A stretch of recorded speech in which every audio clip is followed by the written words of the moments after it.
tears were coming. I will admit, tears were coming. Let that be a warning to you. My phone!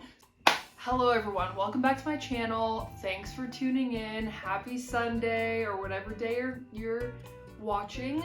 My name is Maddie. I am from, I wanted this door to be closed. Hold on. I am from Tulsa, Oklahoma, but I live in technically a little bit outside, but for ease of conversation, I live in Paris. And I am here to tell some stories. Obviously, if you clicked on this title, you know what's up. I'm here to tell my worst stories of when I've lived in Paris, because I really wanted to just touch on this, because I think especially in last week's video and the opening shots, and Paris is such an easy city to romanticize, but it's a big city, so there's also, there's a lot that comes with that. So I just wanted to be honest kind of about some of my experiences here. If you're thinking about moving to Paris and you think it's gonna be wow, it's not always like that. It's a big city, it has its ups and downs.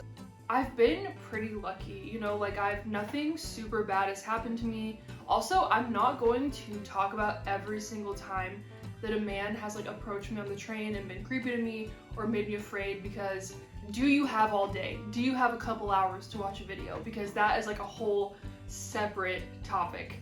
So without further ado, get your drink and let's settle in. Okay, so my first story is about the first time that my phone was stolen. Yes, you heard that correct. It was not stolen once, but twice. But it was my first year, and basically I was out with some friends in the suburb of Saint-Germain-en-Laye, which is the western suburbs of Paris, and that's where I was au pairing, kind of around there. So my friends and I would often go to this bar out there. If you're an au pair in that area, you know it, it's called O'Sullivan's.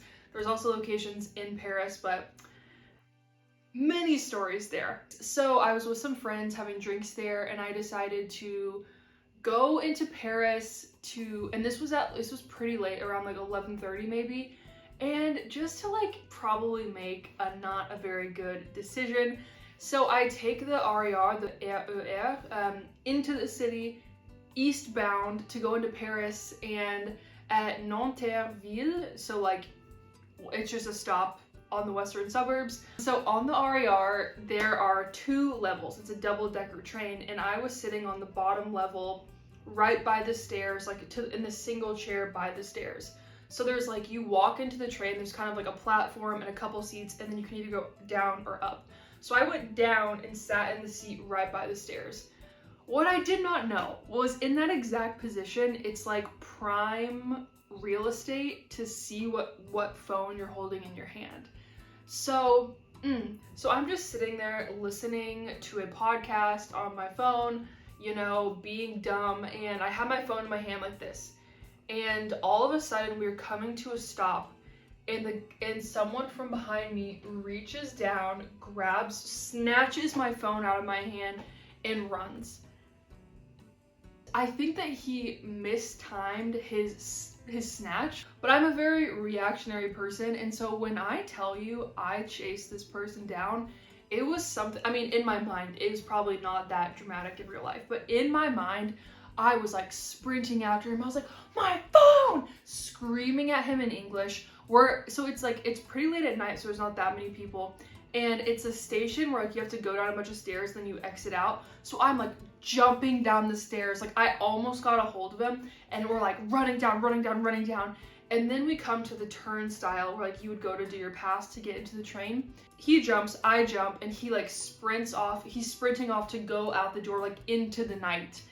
So my purse falls in the midst of me jumping, and I just had to make a decision right then and there. It's okay, do I leave my purse that has my Metro Pass, my wallet, I think it had my passport for some dumb reason, I don't know, my passport, money, cards, it has and the value of the purse itself versus my phone. And so he runs out into the night, which also it's what was I gonna do if I caught him? Was I gonna wrestle him to the ground? Honestly, I probably would have tried to, because that's how enraged I was. So of course I was super upset, and it's a long story short, but basically I had an iPhone. So that was an iPhone 7 at the time, which at the time in 2018, that was like new. It was like the new phone. It was like the first upgrade I'd gotten since this phone, actually, the iPhone 5. But I actually was using this phone for a French number, so I still had a phone. So that was super lucky. But basically, like, my nicer phone that I could like take pictures with and just like used it a lot more, that was gone. So obviously I canceled my plans to go into Paris, and I ended up going back home to my host family's house, and I walked in and they were still awake watching TV, and I was like, my phone just got stolen, you know, whatever. And they basically explained to me what the process would be like, you know, I should file a police report, you know, la la la. Very annoying. But that's the first story of my phone getting stolen. Like, I had heard the stories. Everyone, anytime you come to Paris, everyone will say to you, like, be careful with your stuff. It's like, I mean, it's like any big European city. There's a ton of pickpockets, people trying to get in your stuff, so you have to be careful. And the thing is, it's like, it's not like people don't tell you, like, don't be on your phone on the train. Like, people are always on their phones on the train. I think I just happened to be sitting in a bad spot where someone could just grab the phone. But everything was fine. I'm very lucky because basically I had insurance on the phone. I was able to get a new one, and my family was able to send it to me from the States, but then you have to pay. If you send something like that to Paris, just so you know, it's like 150 euros, I think, on tax just to get the phone itself. So like, just something to think of. But anyways, story number 1. Story number 2 is the second time that my phone was stolen in Paris. Yes, you heard that correctly. My phone was stolen a second time, and that was actually the same year. My phone has not been stolen since. So this day was on Midsummer. Midsummer, which is the Swedish holiday where you dance around a big pole that is shaped in a phallic way, and it's like, if you've ever seen the movie Midsummer, it's like you have like the flower crowns in your hair, and you do like a lot of outdoor games. And we were like eating, and I was with a bunch of my Swedish friends, and we were having a lot of drinks, as one does. So you will also notice that both of these stories, the common thread is alcohol. So let that be a warning to you. So anyway, so I was with my friends, it's midsummer, literally having such a fun day. So we were out in a field in Saint-Germain-en-Laye, that same suburb, like going out, you know, woo woo woo, la la, dancing around, flower crowns, so fun. And then we end up going to that same bar again. That's another common thread. And I think we were watching, it was during the World Cup. So I think Sweden was playing and we wanted to watch some of it, or maybe some other team, I can't remember. So we're at this bar, and me and my friend Julia, we were both dating people that lived in Paris, or like in toward Paris. Julia was going to Paris, I was going to a place that I currently live now, to see the person that I live with now. So, during the summer in Paris, there's a lot of travaux, there's a lot of work on the trains, like especially RER. So instead of taking the RER all the way, which would be super simple, there was a bus that would take you between somewhere in like Nanterre Prefecture, which is the stop right before La Défense. So Julia and I go into this, we're taking the RER, we get on the bus, we're going into, we get to Nanterre Prefecture, and I have my purse, and I'm wearing this you know what, the second part really, fool me once, shame on you, fool me twice, shame on me. This was all me, not good, bad, no. So I'm like going up the escalator, and I remember like feeling people behind me, but not looking. And my purse was this like dumb French purse that the zipper was broken. Which, like, also if you're in Paris and you have a purse, I would definitely suggest getting something that like closes, like, 1, just for like the safety of your belongings, and 2, it's just like a peace of mind, so you don't always have to be like making sure your stuff is where it should be. And I remember feeling these people behind me, and then all like kind of looking, and they were gone, and I was like, fuck. And I knew, like, immediately I knew. I was just like, shit, my phone is gone. I know it is. I literally dump out my purse on the metro floor and I'm like, my phone's gone. My phone's gone. You know, tears were coming. I will admit, tears were coming. And Julia tried to go talk to the security and she was like, my friend's phone, you know, whatever. But the thing is, like, truly in these situations, there's nothing you can do. Even if you file, like, you're never gonna get your stuff back. Just accept that fact. It's not gonna happen. Like, as soon as your phone is gone. So just kind of accept that. You can file a police report, all of that stuff. I mean, just especially for insurance purposes if you need it, but you're never gonna get it back. So my phone was gone and I was supposed to be meeting up with my boyfriend. So Julia had to message him and was like, Maddie's phone just got stolen. So he came to a lot of phones to like collect me. So I didn't have to be there alone. And I was very upset. And I looked stupid because I was in my like midsummer flower crown. Yeah, it was not a good thing. So that was the second time my phone got stolen in Paris. So like, just be careful out here, guys. Like, the stories are true. Take it seriously. Like, be more careful than you need to. And I will say, like, I'm super paranoid now about my stuff. And even if like my purse is closed, I will like continually check, make sure all my stuff is there. So don't be like me. Don't be an idiot. And don't get your phone stolen twice. Not good. So my third and final story is not about my phone getting stolen, and it is probably kind of like the scariest story. This is definitely the most scared that I've ever been before, which once again, I feel like nothing like really bad has happened for as like much as I was just, you know, whatever. But just, it's also like it has like a good lesson, I guess, so we'll get into it. I went out with some friends to a bar and I had some friends in town from the States, and then we met up with my friends here in Paris and we like went out. And then when we were at this first bar, which is a place that I'm sure many of you know of if you've been to Paris before, it's called Comptoir Général. I love that place. I don't know if it's like very basic, but I love it there. But it closes pretty early. Early, but like for Paris standards, I think it closes at like 2 maybe. Because it closed so early, we were with my friend and her boyfriend and la la la. And he was like, oh, we should go to this club that I really like. I'll get us like a big van to take us there. I don't know. So next thing I know, whatever, we get in this van and we like go to this club. I wish that I could remember what it was called. I'll have to look it up, but I remember it was so funny because there was a huge line outside and there was all these bouncers being like, shh, shh, in the line because there's a ton of apartments around. So I think that you can't be super loud out on the street for their permit, I'm sure, or something. So I thought that was super funny. I was like, like literally these people, their job is just to like shush the crowd, be like, shh, shh, shh. So we go into the club. It's very fun. There's different rooms. One of them is very like, lights, and then there's an upstairs room that has more of like a bar and is more chill.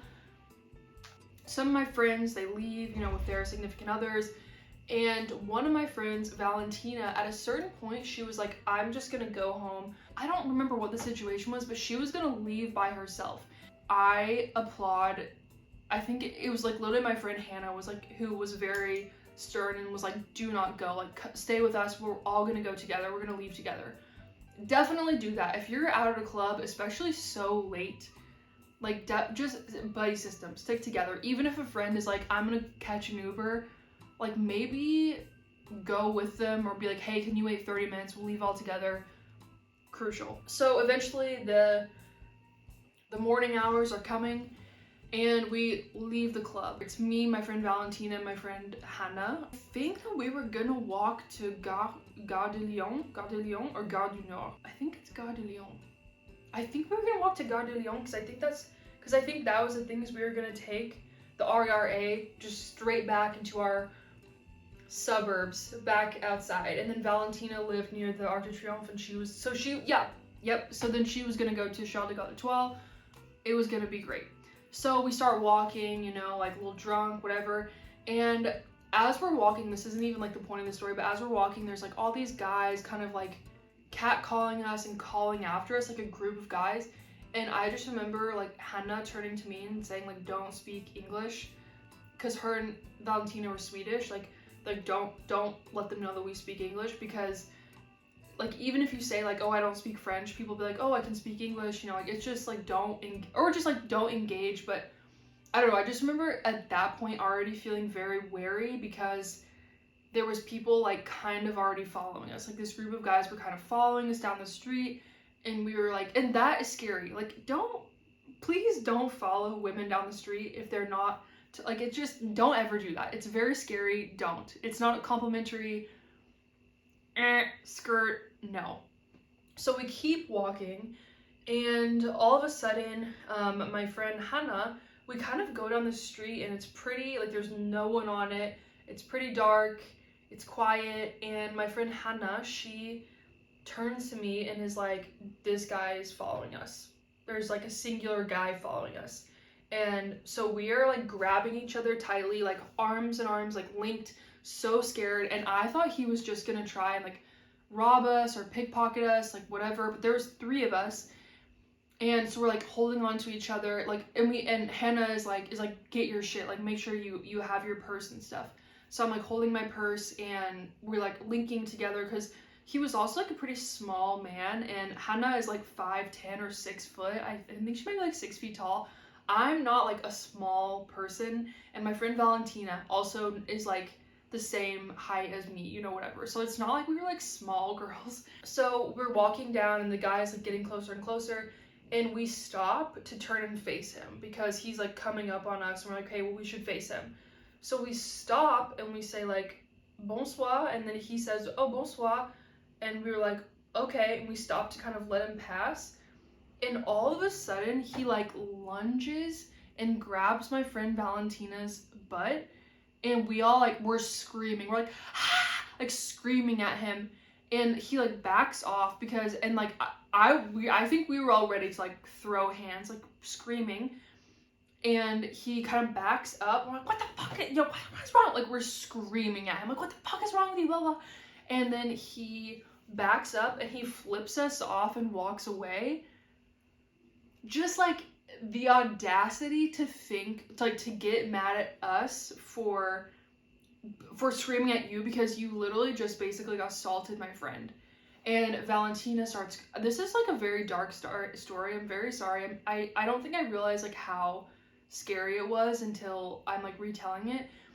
And my friend Valentina is like crying, and we were all just so shaken, and we're like, what the, and once again, very reactionary. I was like, oh, go, come on, like, let's go get him. But dumb, do not do that ever. So we go to the station, we go to Gare de Lyon, and we go to Charles de Gaulle, and we made sure Valentina got home okay, and we went off to back to our suburbs. But we were just so shaken, and Valentina was obviously so upset, because that was so scary. And like, and once again, like, thank God there was the 3 of us, and we were together, and there was no one alone, because like, who knows what would have happened. And I don't know, it's very scary. So like, definitely I think that story does actually have some value in it. Like, really, I think especially in big cities, even if like you feel comfortable, whatever, like, never get too comfortable. Buddy system, stay together, make sure everyone's good. That was actually very scary, so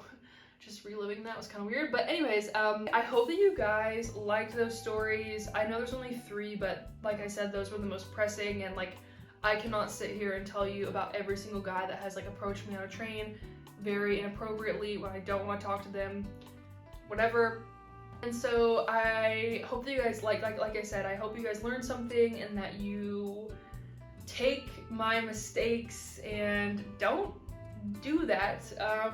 But thank you guys so much for watching. Let me know if you have any other questions, if you want to see any other specific content, and I will see you guys in the next video. Stay safe out there. Men, don't be creeps. Toodles.